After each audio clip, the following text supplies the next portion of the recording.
ส่งครับเมื่อส่งกูก็ค่ะอยู่ไว้กรุงเทพค่ะเนาะฮับเฮ็ดวัดไว้ค่ะเนาะเอาค่ะฮับโตเต้นตา10ก็ค่ะเนาะหมอลิกมันลิกลิกอังกฤษลิกไต้ค่ะเนาะหมอสามเย้าความได้หมอก็เย้าก็กินเป็ดเส้นเอาค่ะเนาะกินเป็ดเส้นเอากินเป็ดเส้นในเฮ็ดหือหลานะเนาะก็ปุ่งแตกเพราะเจ้าเก่ากินเงินเหลือนค่ะเนาะเลย1เหรียญ12,000 13,000เนี่ยแน่ปองว่าเจ้าเก่าเป็นมนุษย์เงินเหลือนครับเนาะเพราะว่ากิน%เนี่ย1ก้อนในแต่ละ70%เนี่ย7%เนี่ยในแต่เฮ็ดนั้นครับเนาะ1ก้อนในแต่ละ700เนี่ย 1,000เนี่ยต่อก็ยกก็เอาก้น2เฮาขาเพราะว่าผงแตกปียิงสู่ไรปากก็เนี่ยก็สู่ก็ไร70,000เนาะปียิงสู่ไร2ปากก็เนี่ยก็ไร140,000นะว่าไหนปองว่าจ้าเสเหตุการณ์รายวันเนาะกับนั้นแลการที่กิน%การที่กินเงินเหรียญมนุษย์เงินเหรียญมันกว่ากันเจ้งหือเนี่ยเพราะกิน%เนี่ยที่มันนั่งคาเขาเนาะไล่ออกการมาเข้าตั้งปีปลายจำ2ปีมานั่งเมฆาเนี่ยก็ออกการมาเข้าตั้ง5ปีปลายก็เป็นนั้นแหละครับโตแตนหมอก็สอนปันก้อยกาป้อมฮู้ลิกเนี่ยหยาบใจเนาะมานั่งโตแตนคาในอันขึ้นทักว่าในเต็มเต็มมอก7ก็นะครับลีกมันก็แป้ลีลีกใต้ก็แป้ลีเนี่ยเนาะประมาณลีอังกฤษเช่นไก่นะแต่ที่ลาดแน่ก็เปิดเจ้าเก่าฮู้ลีกแป้ลีกให้เนี่ยเปิ้นสอนก็นั่นต้องเนี่ยมันเป็นฉะนั้นก็นั้นแหละแต่ที่เหตุการณ์จอมคาได้นะแต่ที่เป็นตัวแทนคาได้แต่ไรฮู้ลีกใต้ลีกมันลีกอังกฤษลีก3เยอะเนาะพอฮู้ปาลีกไทยเช่นลีกเนาะก็นั้นแหละเพราะว่าฮู้ลีกเนี่ยเหตุการณ์เพราะเหตุการณ์จังไหนนั่นนะโลกเข้าออกสังคมไรเพราะเข้าออกสังคมตรงวงกฏแล้วยกก็ไกลโพดลงเพชรลงลายไหลเพราะโพดลงเพชรลงลายไหลนะเพราะว่าชื่อเสียงเจ้าเก่ามีมาก็เงินคำก็ได้ลำจำมาน่ะเนาะก็นั้นแหละออฟฟิศคาเขาอยู่ไว้กรุงเทพตีบางบอน3เนาะพี่น้องค่ะหมางเจอเนี่ยเอาหิมห้ามเฮาเนี่ยมี5เนี่ยเนาะยกตัวอย่างมาป่นมาในพี่น้องค่ะเลยเมื่อเฮ็ด MOU ที่ยันกงนะและมือลงลายมือตีแม่สอดกันนะไก่ได้ไก่ว่าค่ะกำในเพราะว่าเฮาคาว่าส่งมาตั้งออนไลน์คาแลเฮาคาได้ลงปันในระบบยกก็ได้ลงปันในเส้นหมายรายชื่อเฮส่งปัน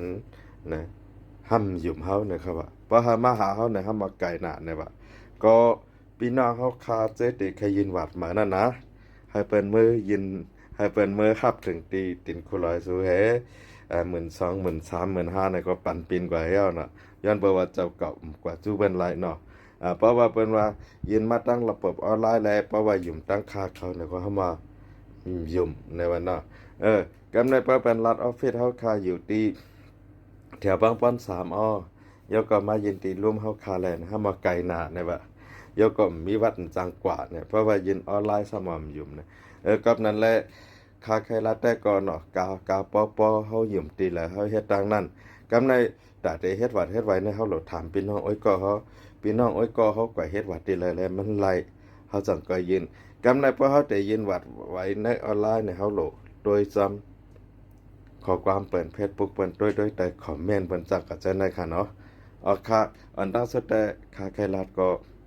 พี่น้องเฮาคาซื้อเฮ็ดวัดไว้ยืมตั้งหลายเฮ็ดตั้งนั้นตอนตาคาฮับโตแตนน่ะว่าถามมาจังคำมีโตแตนหั่นน่ะค่ะก็มีอยู่เปิ้นว่าละพัดทมหัวปลายินมือนั่นน่ะเนาะมานั่งโตแตนคาก็ในปีนี้มันเลย70ปลาย80อยู่ที่ส่วนตัวค่าที่หาเลย4ก้อครับว่าตึกเลย4ก้อเมื่อว่าเมื่อเช่นเลย3ก้อเข้ามาแทนกำได้ตั้งค่าในคาได้เน้นภายหลังเนี่ยเนาะอันที่คาลัดไล่มานั่งสายงานคาเนาะกวนเมืองเฮาโดยแดนคานั่งต้องหีเขาป้าต้องกี่เขาไอเขาเยาก็กินวินูเขาเนาะในกวนเมืองมิดนะหวานแดมลาแล้วเนาะเยาก็ได้มีแทงปีชันวินเขาซะนะกวนเมืองเฮาคาในอันเป็นตัวแดนคาในแต่มีมอคา6ก้อนนะอันเป็นก้นต่างวันต่างเมืองซะแน่เนาะอันไครัฐเขาเป็นมังกรติดปีกก็เขาชื่ออันยามมาเฮ็ดวัดที่เขาให้หันคาได้ก็ได้ฮู้ว่าเฮาเป็นจุ่มเดียวกันแล้วก็เขายินมอบสายงาน เขาปันค่าส่งกวนเขาปันค่าในพี่น้องเขาก็ได้ฮู้กับนั้นแหละพี่น้องเขาค่าเจออันเนาะบ่มีการมีงานอันเป็นแม่ลูกแม่ล้างเลี้ยงลูกเลี้ยงล้างซะก็เจอได้เนี่ยอยู่หลายตีห้องเดี๋ยวก็เจ้าก็บ่แข็งแรงในก็เหตุการณ์ออนไลน์ในกับ10ดองถามข่าวมาเนาะหมอได้สอนการปันก็กะให้มีเงินเหลือได้เต็มมีค่าเนาะเฮาค่ากินเปอร์เซ็นต์แต่มีน่ะพี่น้องนำน่ะมังเจออ่อง10ด้านว่ามังเจอยาวปี2ปี3ว่าแค่มาเฮ็ดลูกจ้างค่ะค้ำเอาลูกจ้างเนาะอ่าเขาค่าเฮ็ดการกินเปอร์เซ็นต์ให้อยู่ในบริษัทเท่านั้นบ่เฮาค่าได้มาเอาลูกจ้างน่ะมันเมื่อนั้นมันจังเหมการกันค่ะเนาะกับนั่นแหละเฮาค่ารับโดดแดนเนาะเฮาค่ามีโดดแดนในกรุงเทพประมาณรวมๆกัน2ก็ประมาณก็เต็มมีอยู่มา20-30ก็ค่ะเนาะกับนั่นแหละตัวแดนเฮาค่านั้นมีน้ำกายดีขนาดยกตัวอย่างเฮาค่าขายคือ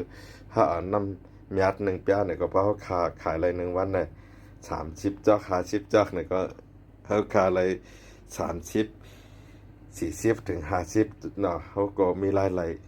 เข้ามาเลยกู2ตังค์เนาะกับนั่นแหละปีหน้าเฮาค่าเจอใครเป็นตัวแทนค่าไหนเข้ามาต้องถามด้วยมาอบโอ้ด้วยค่ะเนาะเหมือนสงค่าเงี้ยดิเงี้ยจ้อมกับเหมือนสงค่ะ